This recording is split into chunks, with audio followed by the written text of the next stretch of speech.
Hey, buddy, welcome back. Devin the OG, the original Grognard. We haven't had this bad boy on the board in a long, long time. It's been a couple, 3 years since I broke this beastie out.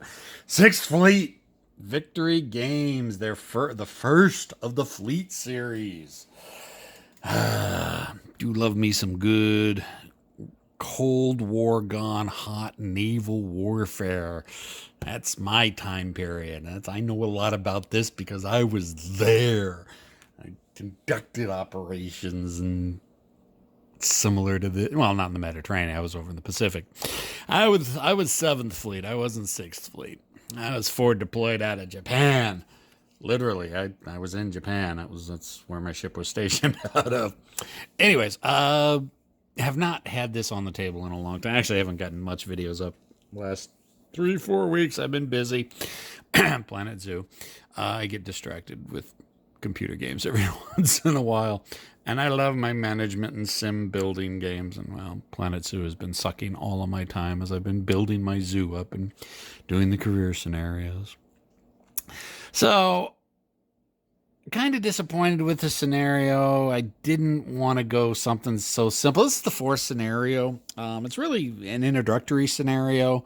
Uh, so as of such, there's a lot of the main rules that we don't use with it. But the problem is that there are so few moderate, or I guess you call them the advanced scenarios. There's none that only require one map. I've got one map here because my table is tiny and I can't fit both maps on this table. Now, the last time I did this, I had this big piece of cardboard that I was able to lay underneath, and it was able to support having both maps on my table. I don't have that piece of cardboard anymore. So I had to go with a one map scenario, and pretty much this was the only one map scenario in the game. So, not that I really would have chosen this to be my primary scenario to do, but it's one map so I can fit it. And it doesn't have any paratroopers and commandos and naval landings. Those just annoy and bore the hell out of me. So I really don't like including them in my games, and I think there's only one scenario of the advanced scenarios that doesn't have that. And I did that for my last playthrough, and well, I didn't want to do the same scenario again. So yeah, we're kind of stuck with an introductory scenario this time, which is fine because this so it shouldn't take us too long. Should be able to burn through this really quick. This is a fourth scenario, carrier operations. So the basic idea is that Syria and the Soviet Union have gone to war with Turkey. Syria, with Soviet helps, making big advances in southeast Turkey. A couple guards, rifle, air mobile have dropped in and around Istanbul, Constantinople, or whatever you want to call it. I still prefer like calling it Constantinople. Yes, I know it's Istanbul. And basically, the Soviet High Command is pulling in every last naval reserve they have in the Med to try to get troops and supplies to Gallipoli, the Gallipoli area. I don't know. Maybe they want to do a remake of the World War I Gallipoli invasion. Probably. It's kind of a far-fetched scenario. Why so much of Soviet assets would be outside of the Med and not in the Black Sea zone? Because really it comes down to you're trying to get troop transports and supply ships. And as far as I remember, the Soviets really didn't operate too many of their troop transports and supply ships outside of the Black Sea. But for some reason, in this scenario, somehow they're all working in the Mediterranean. So you've got two task force that have got amphibious assault ships in it. Where's the task force for this one? Yeah, this has got all their amphibious assault ships in it. Why would their amphibious assault ships not be coming from the Black Sea to invade? If there was a planned invasion of Turkey, then the troop transports would be operating out of the Crimea. Anyways, whatever. Of course, not that the Soviets had much in the way of troop transports. I think they had two transports that could land a battalion, and that was the largest transport they had. Whereas at the same time, I think the U.S. was operating 14 ships that could operate that could land a battalion. That's not that was the LPD class. I know because I was stationed on them. I know all about friggin' Austin class troop transports. Spent 2 years on one. Of course, so that was the LPDs, and it's not even adding LSTs and LSDs and all the other amphibious transports we had. Yeah, Soviets just didn't have much in the way of naval transports. Very, very lacking. And there's a whole bunch of supply ships, combat ration ships, Task Force 5, where are they at? Oh, yeah, right here. Yeah, this one almost kind of makes sense. Stationed off of roads, but so the objective for the Soviets is they got to get the troop transports and the supply ships into the Turkish Straits. And they've got some support. They've got let's see, Task Force 6 up here. This is the battle group that's got the Minsk in it, which is I'm loath to call it an aircraft carrier, but the Soviets called it an aircraft carrier, even though it wasn't an aircraft carrier. And it's got the Kirov in it. Kirov was a nasty cruiser, and it's got some other ships in it. That's a combat force right there. What's Task Force 6? Oh, no, that's Task Force 6. That's the Minsk and the Kirov. Task Force 8 is just a small boy ship, or a small boy force.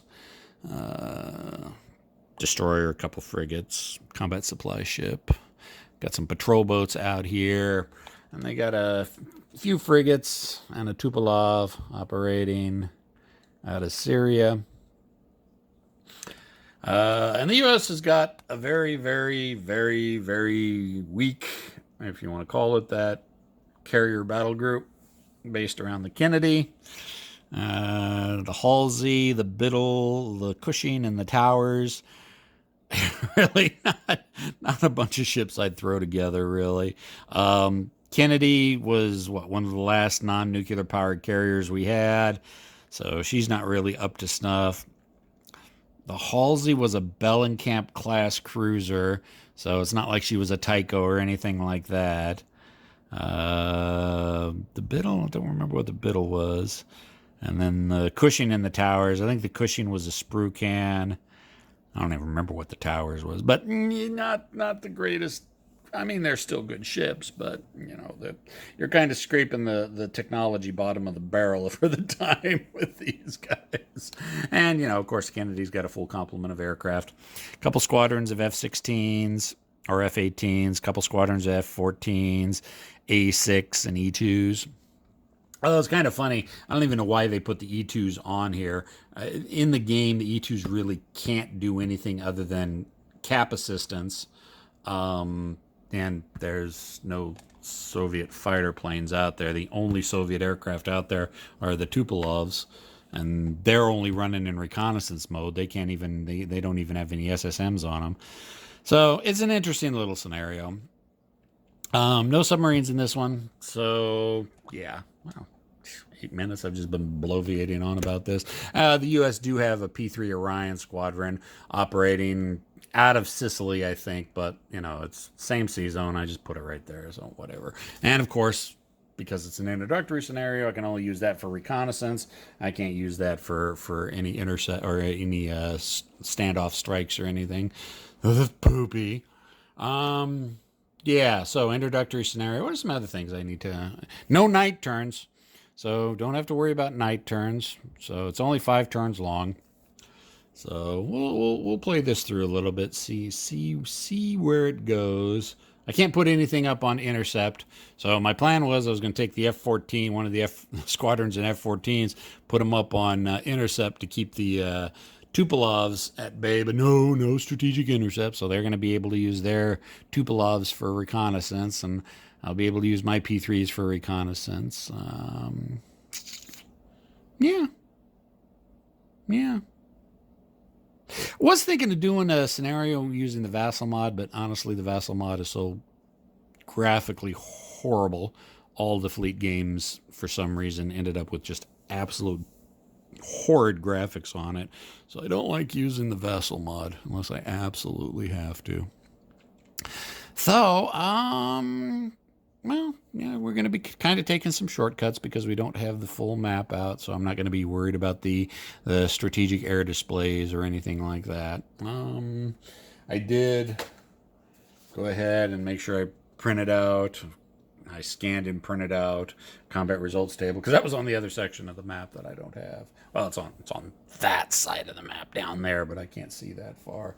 And I don't know, for some reason I had to print out, I had to scan and blow up the for this game has always given me nothing with issues with all the numbers on them.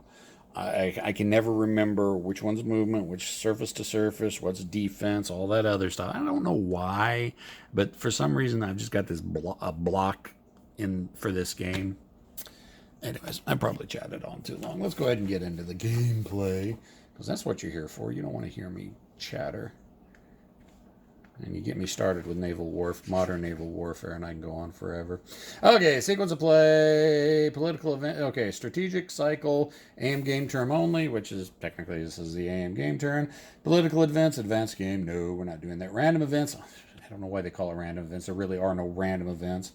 Advanced game, reinforcements, advanced game. All right, strategic air phase. Allocation. Both players secretly allocate air units to air missions on their strategic air display. After the units are placed, the players reveal their units' missions to each other. Well, we have no intercept. There is no strategic intercept. So my F-14 that I was going to use. Let's see if we can. These guys. All right, that's a bad jet noise. I was going to throw that on strategic intercept, but I can't. So, I think NATO is going to be putting their guys. I'm just going to throw it down here. They're going to be going up on. There we go. They're going to be going on reconnaissance.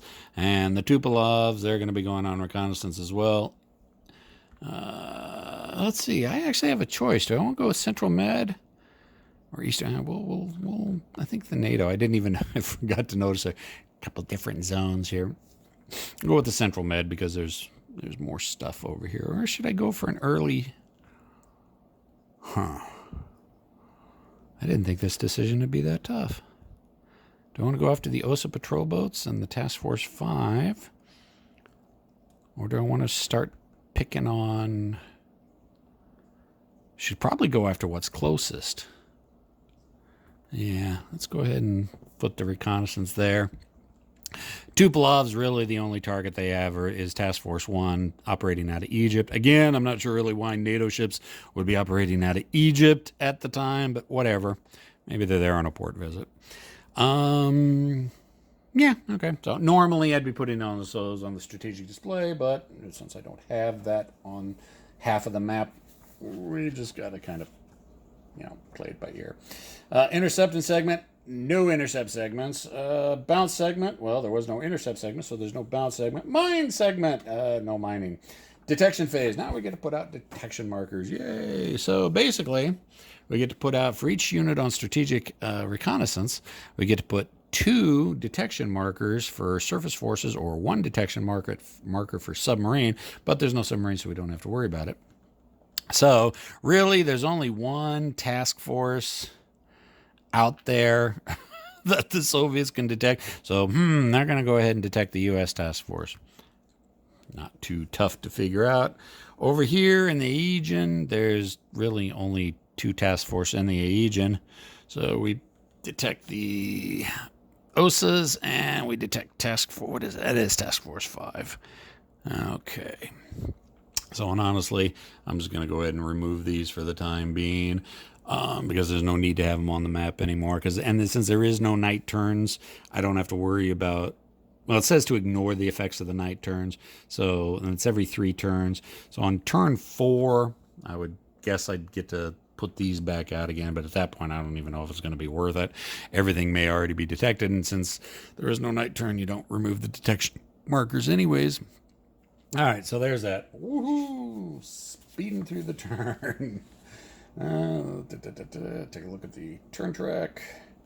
Invasion phase, nope. Activity cycle, okay. Cap. Both players can assign all interceptor, attack, and AEW not on strategic to cap missions. Well, the U.S. are the only ones with units, or air units, basically. So I've got 6 air units on the Kennedy. Really can only form up 4 into a strike. So at maximum, I can only have 4 air units combined into 1 strike. So that leaves me with 2 aircraft that really just don't have much to do. Now, I could take the F-14s and put them on a bombing mission because they do have a bombing factor and make them a second bombing run. Or I can just say, screw it, put them on cap with the AEW. Not that I really need to, because there's no Soviet Air Force that I have to worry about. However, F-14s as an interceptor do give a little bit of a bonus to the fleet's defense, task force's defense, when they're shot at by SSMs. And the AEWs can change and help that a little bit. So yeah, we're just going to put the F-14s and the E-2 AEW on cap, and that's going to leave the 2 squadrons of F-18s and the other squadron F-14s and the 86 intruders to be part of my strike force. So they're going to go on cap. I mean, yeah, I could put the cap marker out there, but again, at this point, why? It's not like it's ever really going to come into play. I just need to remember that those guys are on cap if the U.S. task force does get shot at by SSNs, and I'm going to guess it's going to happen. So I'm not even going to bother putting the counter out there. No need for it. No need for me to go digging for it. That's the most important thing. So there's that. Let's go on. Minesweeping phase, no minesweeping. Replenishment, no replenishment. Action phase, finally. First action segment. Now, the one thing I always did kind of like about this game is that determining initiative went off of each phase. Now, basically, there are 3 phases that each player will take. One player will take his phase, the other person will take their phase. Then you go into the second phase. One person will take his, the other person will take his, go into the third phase. But at the beginning of each phase, you roll initiative. So it's not at the beginning of each turn. So if for some reason you lose initiative on the first phase, it's not means you're going to be losing initiative for the rest of the turn. It just means you're not going first for that phase. You could get it on the second phase, you could get it on the third phase. So let's go ahead and roll initiative. I'm using my handy dandy dice tower that my buddy made for me. Even is going to be NATO. Odd is going to be PAC.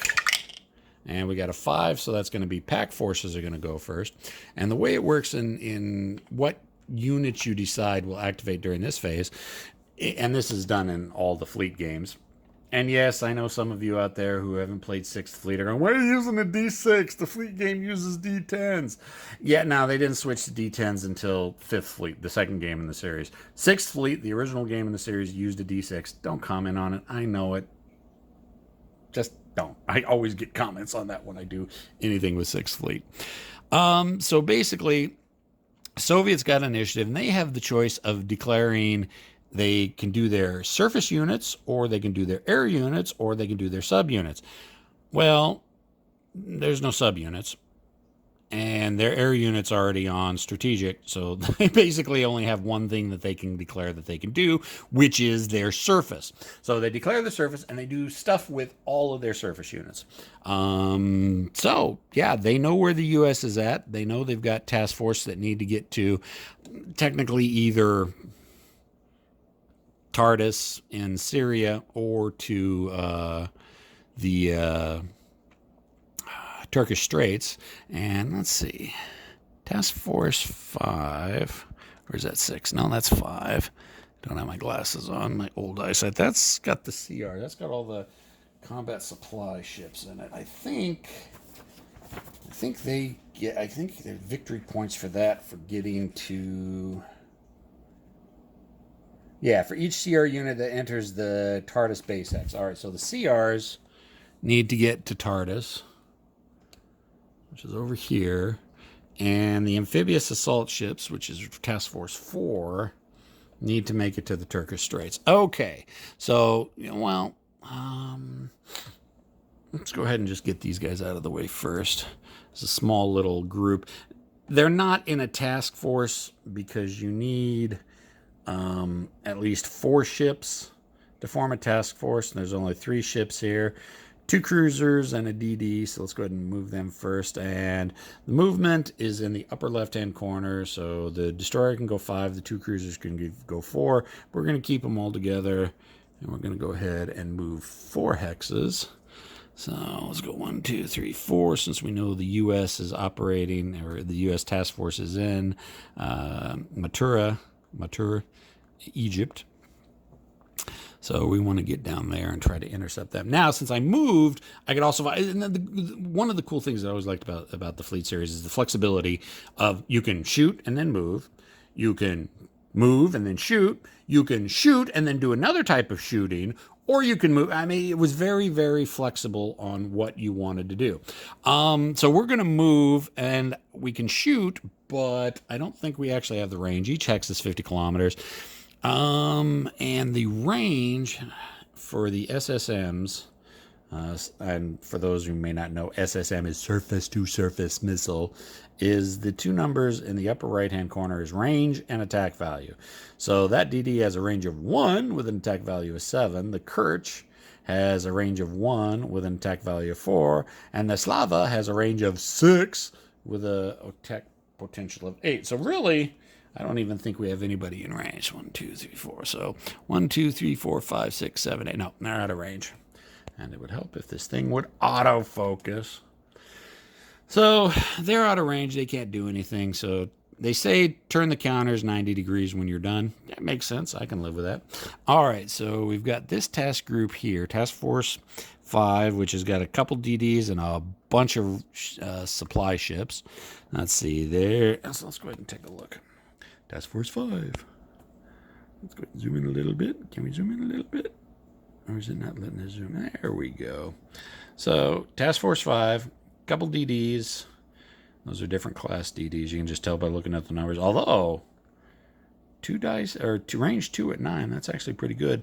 But the CRs, combat supply ships, those are the ones we got to look at. Those are probably going to be the slowest moving. We got to keep those alive. So yeah, all of them are basically movement 2. Whereas the destroyers are movement 4. So you always have to move. Amazingly enough, you have to move at the slowest pace of the ship in the task force. So we got movement of 2. So let's go ahead and move here and here. Because we're going to try to get to Tartarus with all those supply ships. And we're going to hug the coastline. Pray to God that we make it. I'll go ahead and turn those guys 90 degrees. Now, we got a bunch of OSA, well, not completely all of them are OSA 2 patrol boats. Let's take a look at these patrol boats. So one thing the Soviets did excel at is close-in surface combatants, small ships. So PCS-1s, that's the, what the hell is the name of them? Begins with an N. Nanchaka class patrol boats. And then the PS2s and 3s, those are OSA class patrol boats. So, yeah, not bad. I mean, great firepower with those short-range missiles.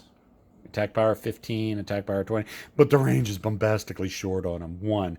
All right, so, and they've also, so, and the movement is 545, so they can, I could leave the slower ones behind, but I think I want to try to keep all of them together.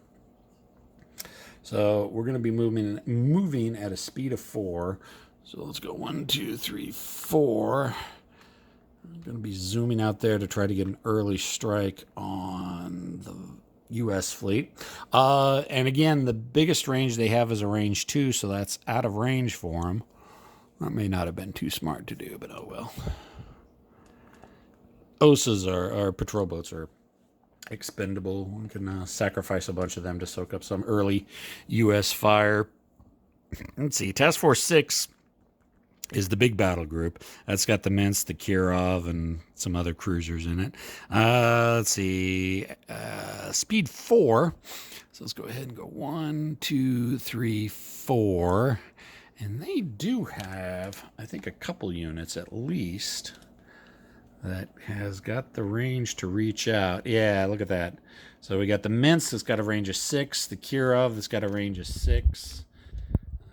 The Golkoy, I don't know what the full designation of that, because it's a Soviet name, and I can't pronounce Soviet. Range 5, range 5, range 1, range 1. Yeah, so that actually, yeah, so we'll go ahead and move them there, and I think we're going to go ahead and pop shots. We're going to go ahead and fire. Range 1, 2, 3, 4, 5. Let's see, 6, 6, 5, 5. Yeah, okay, so everything's in range. So we've got 8, 16, 24, 30 firepower going in. So they've popped off their load of SSMs. And they got 30 firepower going in.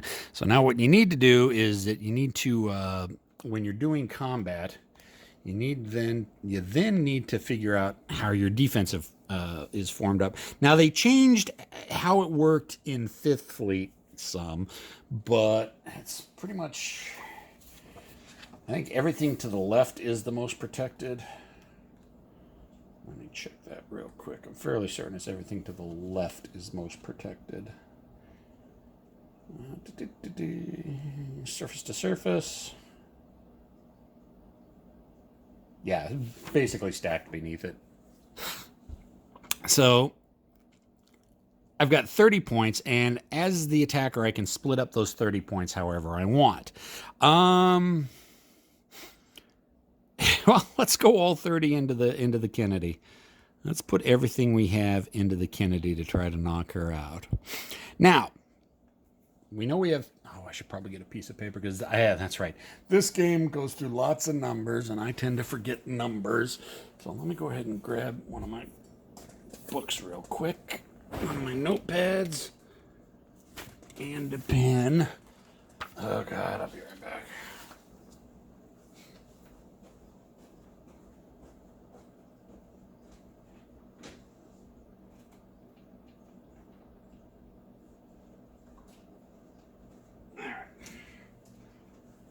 Found my good pen.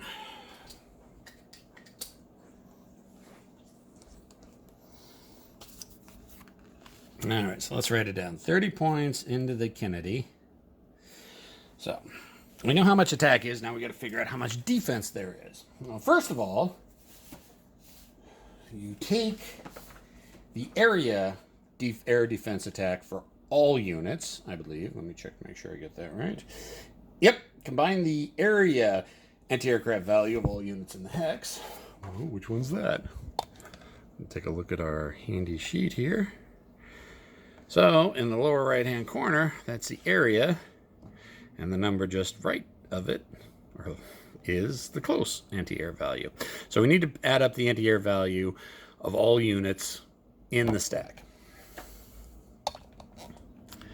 So we got 0, 5, 9, 10, 11, 12.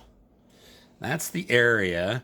And then you count up the close value of the target ship, which is the Kennedy, so she's going to get 4 more, and every ship that's beneath it.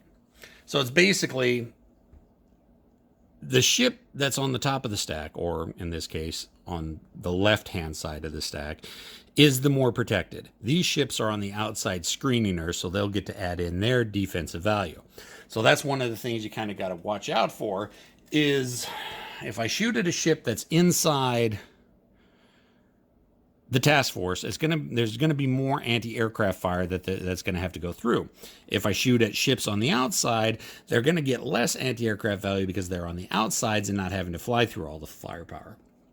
So, but in this case, since we are going after the Kennedy, we get the close value of the target ship and all the close value of all ships beneath it. So it was another 4, 8, 9, 10, 11, 12, 13, 15. Now, if I had chosen to spread out the attacks, like put 10, 10, and 10, then I would not have been able to add the close value to the ships above it because they're too busy worrying about defending themselves. So you can do that. It dilutes your firepower out a little bit, but it also dilutes out the anti-aircraft value. In sequel games, I think in 5th Fleet and beyond, it was you added in the close value of everything 2 ships underneath it, but if it was at the end, it would cycle back around and you would count from the top of the stack. I believe that's how it works in 5th Fleet and beyond. Been a while since I played any of those games, but I remember they changed how the close air values work. All right, so what does that mean? We got 30 points attacking the Kennedy. We've got 12, 15, that's 27 plus another 4, 31. Math is hard. Okay, so you got to come up with your defensive modifier first. Look at the combat chart to find out what the defensive modifier is. You got this column right here, defense. And our combat value, in this case the defense value, is going to be the 38 to 35 column. So that's the column we're going to be rolling under, and that's the number we're going to be rolling for. But since we're also part of a task force, there are some modifiers that you get to it. So since they're part of a task force, the dice roll is reduced, is -2 from the dice roll. And that's right, I also forgot to add in the F-14. The F-14... most interceptor aircraft add 1 to the air defense of a task force. The F-14 adds in 2 to the air defense. So actually, I don't have 31. I have 33 defense, which is still going to be the 28 to 35 column. So that doesn't change anything. But it's part of a task force, so I subtract 2 from the dice roll. And this will be my modifier. Well, this will be the attacker's modifier. So 1, that's not good. Let's see.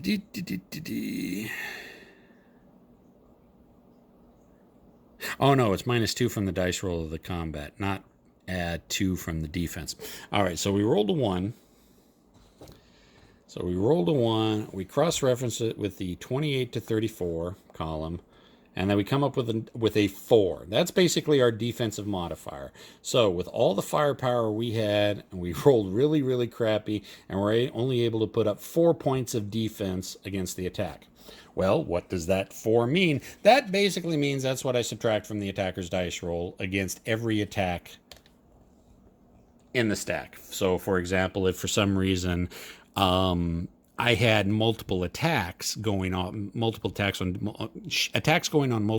in the hex or in the task force, it would be -4 from each attack. However, we've only got one task force or one ship that is being attacked, so we only have to worry about applying that modifier to one attack. We've got 30 points of attack going into it.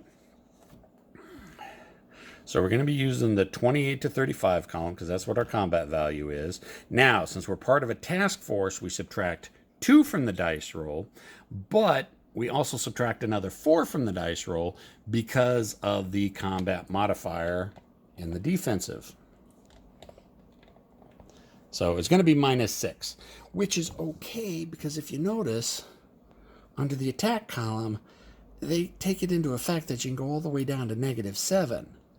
Now, are you going to be hitting much at -7? No, but if you're throwing that many missiles and that much firepower at something, chances are, even with really high defense, something's going to get through. So we're at a -6 on the dice roll. So we rolled a 5. Right there like that. Let's see, let's try putting that in that, see if that'll work. So 5 minus 6 is a -1. Take a look at the -1. And we go to the 28 to 35 column because that we had 30 firepowers that was going into the carrier.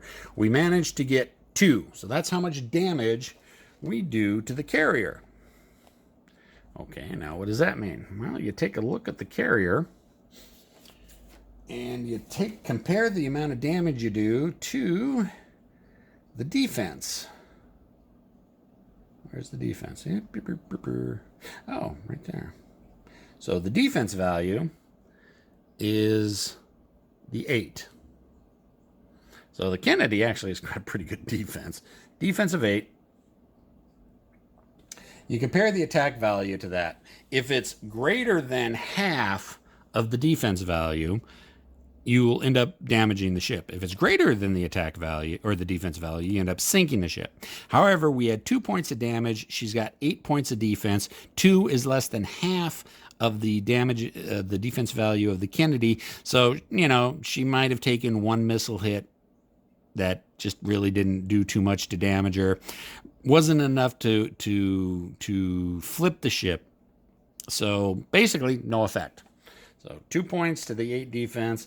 So I did that. I kind of had a feeling it was going to be a pretty poor showing. But I wanted to show sometimes you don't want to pour everything you've got into the attack and into the biggest ship. You kind of want to nibble away at the defenses to reduce that defensive value to make it easier for follow-on attacks to get through.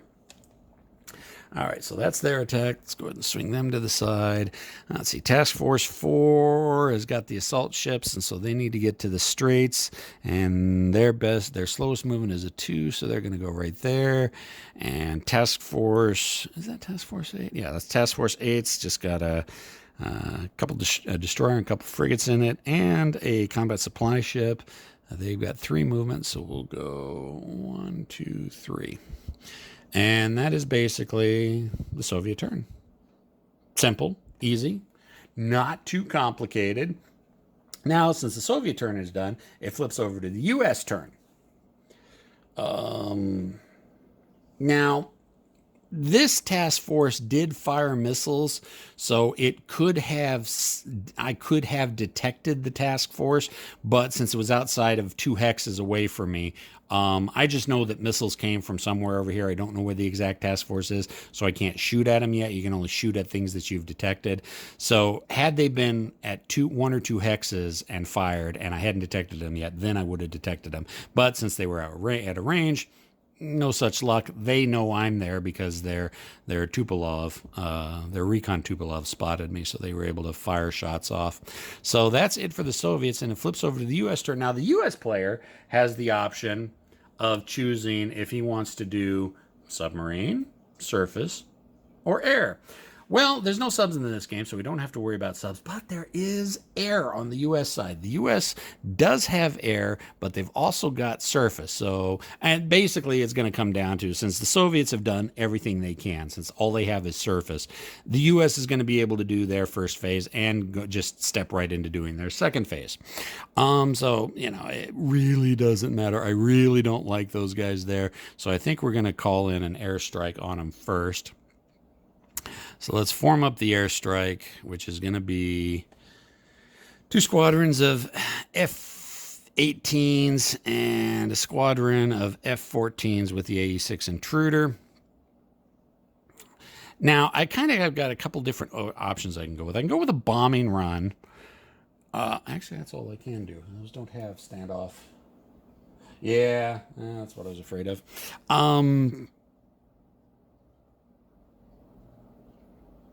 The F-14s and the F-18s don't have standoff SSM, so it's going to have to be a bombing run. And that value is basically the really big number in the middle right. So 30, 50, 50. So I've got 130 value. So you can kind of see, let's see if we can actually zoom in a little bit closer. So the bombing value is the 30, the 50, and the 50. Is that? What would that be? Yeah, that's the bombing value.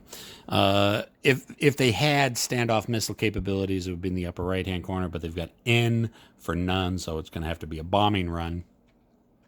If it was an SSN, or if they did have surface-to-surface missiles, or in this case, air-to-surface missiles, I could stand off at whatever ranges and fire them. Now, this comes into play if you're attacking a task force that has air defense on it. If I get too close, their cap may bounce me, but most of the Soviet interceptors have a range of 1, so sometimes the U.S. forces can sit at 2 hexes away, fire off their missiles, and be out of range of the enemy cap. Not that we have to worry about that in this scenario.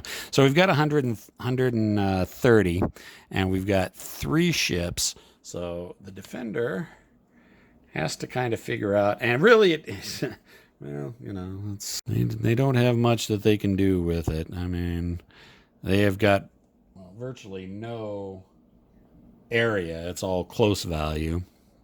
But let's go ahead and put the largest close value on the outskirts or at the bottom of the stack, so it at least can add into everything that's above it. But yeah, we've got 130.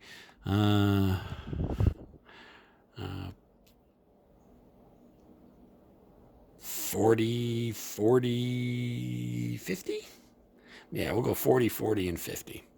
So, yeah, very, very massive bombing strikes. But then again, we're running against also patrol boats. So, what do? We take up the area anti-aircraft value, which for all of these is going to, the area, which is 0, 0, 0, 0. And how do we do it if there's multiple strikes on... I think they just get added in together as well with the close. Let's check that a little bit.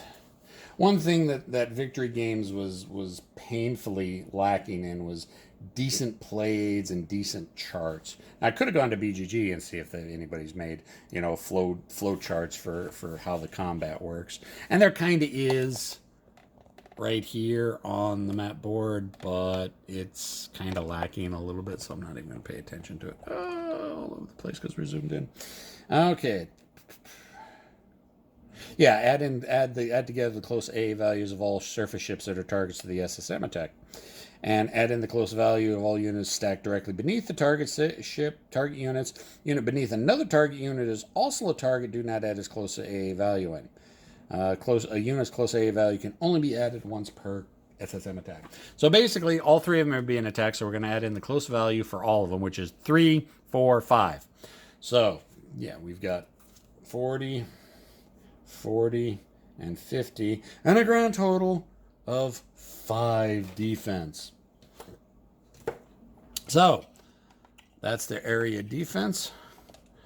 Have to roll a d6 and look on the combat chart to see. Oh, come on. Zoom.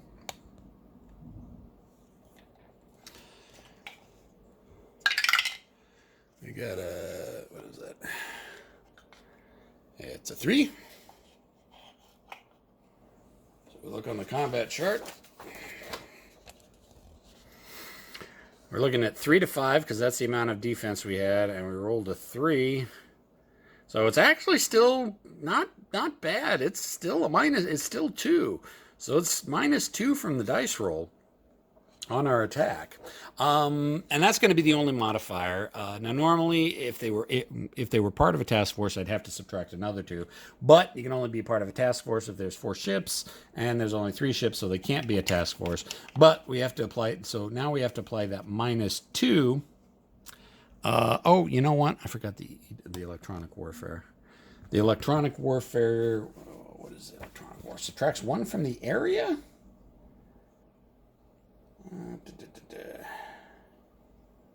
Yeah. AEW or EWs reduce the area A value of each enemy surface unit when the target hex is reduced by 1.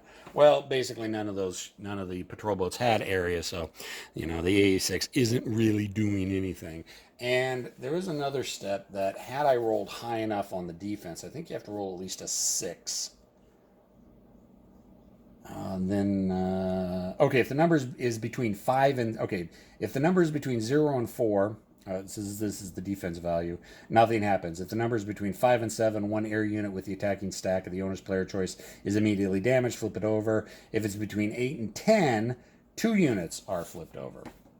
So we rolled a 2 for our defense, so no, they didn't manage to damage any of our units, but they did get 2 on the defense value. So we're gonna be rolling for the first one, and we're gonna be looking on the 40 column. So we're gonna be taking 2 away from that. 6 minus 2 is 4. So we're looking on the 36 to 45 column, and we rolled a 6, so it's gonna be on the 4. And right there. So the value is 5. That's how much damage we end up doing to the first ship. Let's take a look at the defense value. Oh, the defense value is 2. 5 is more than 2, so it's blown out of the water. I have a feeling it's going to happen to most of the Soviet patrol boats. Second dice you rolled is a 5, so it's going to be down to a 3 on the 50 column. 3, or actually on the 40 column, which is going to be 5 again. Anybody want to guess what their defense value is? Oh, look at that. It's a 2. 5 is more than 2. That ship is that patrol squadron is destroyed. And the final one is 50 attack points. Oops. So we got a 5 that time. So minus 2 is a 3. So we got a 3 again. So 3, and this time on the 50 column, is going to be, well, that's another 5. Defense value of 2. Oh, 5 is better than 2. So, yeah, they're blown out of the water as well. So, yeah, not really that big of a surprise. I mean, we had F-14s and F-18s dropping munitions on about 18 patrol boats. Didn't think it was going to turn out any other way. So they're completely kaputski. Now that was the air phase. That was the first phase. Then we would go into the second phase, and again we'd roll initiative. However, the Soviets don't have any other types. They don't have any air units or any subunits, so it just goes right into the U.S. The U.S. has still units that they haven't activated. They haven't activated their surface ships, so they get to activate their surface ships. Let's take a look at the U.S. Let's see what movement we're looking at. We're 4, 4, 4, 4. Hey, what do you know? Everything's a 4, so we're going to go ahead and move 4. So let's go 1, 2, 3, 4, because we want to blow a bunch of missiles at those supply ships, combat storage ships. So we got a range of 3. Let's take a look. So the Halsey is out of range, the Biddle is in range, the Cushing is out of range, and the Towers is out of range. So the Biddle is the only one within range. They're probably firing ER1s or ER2s. Out of the Mark 26, I think they had the Mark 26, which is we called it the dual arm bandit, and then there was the Mark 13, which was the single arm bandit, which is what we had on the Perry classes. But that Mark 13 can only fire SM1s, SM2s, which were short range surface to air missiles. I think we had a few MR1s, MR2s, medium range 1s and 2s. I think we had like 8 of them. So, but we had the really short range surface to air missiles. All right, so we've got range, but it's just the one ship firing. He's got 8 attack factors, and it's Task Force 5. Wow, they've got a lot of ships in Task Force 5. But you know what we're going to do is we're going to put all 8 factors on the ship at the very end. So we're going to put it on that ship right there. I don't even want to attempt to try to pronounce it. So we add up the area attack of everything in the task force, which is going to be 4. Yeah, 4. And then the close range value of everything that's stacked beneath that ship, which is 1. So, yeah. So they've got a grand total of 5 air defense. Which again is why I'm pointing out sometimes it's good to go with the ships at the bottom of the stack rather than going at the ships at the top of the stack. Had I gone after the destroyer at the top of the stack, the air defense would have been 4, 8, 9, 10, 11, 12, 13, 14, 15, 16, 17, 18. Oh, no, that's right. I want to shift these, so I'm an idiot.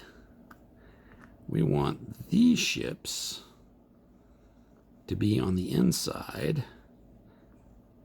and the destroyers to be out doing escort work. All right, but we're still going to go ahead and fire at the ship at the end. So again, it would be actually let's go ahead and put the Olak there because it's got better anti-aircraft. All right, so we're going to take all the area, which is again still going to be 4. And then we're going to take the close value for the ship and everything under it, which is going to be just the 4 from it. So it's got 8 defense. So had I fired at one of the supply ships, like I was trying to point out earlier, it would have been 4 for the area, then 5, 6, 7, 8, 9,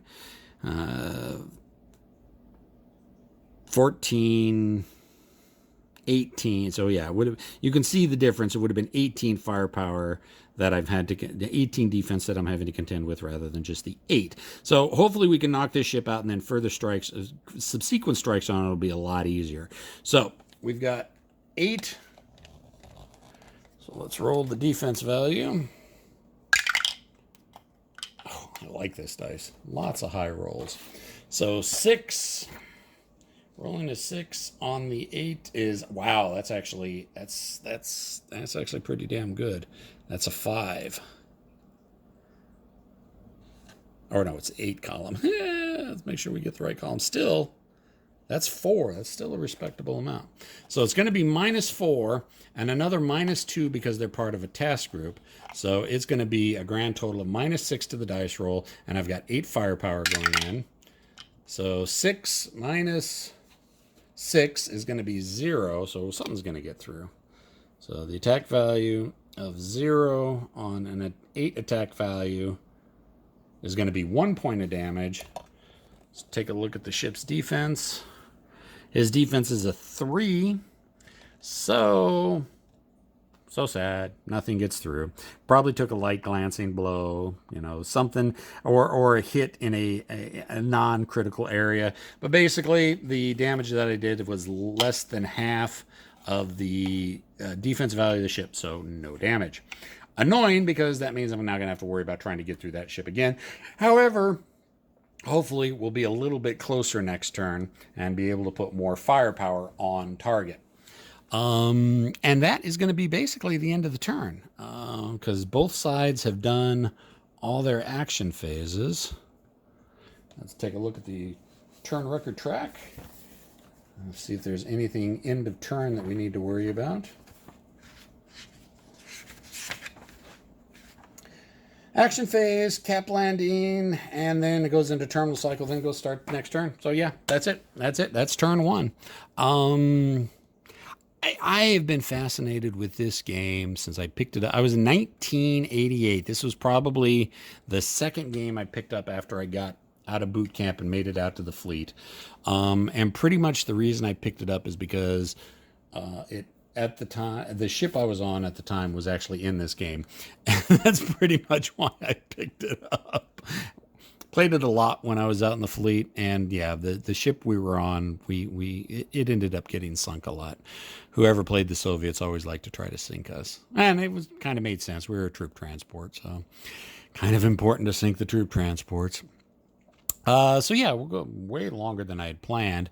Of course, I went on and bloviated too much in explaining things, so hopefully future videos will not have me having to describe so much. But yeah, I just wanted to get this back to the table. Questions, comments, concerns, complaints, criticisms. I'll talk to everybody next time. See ya!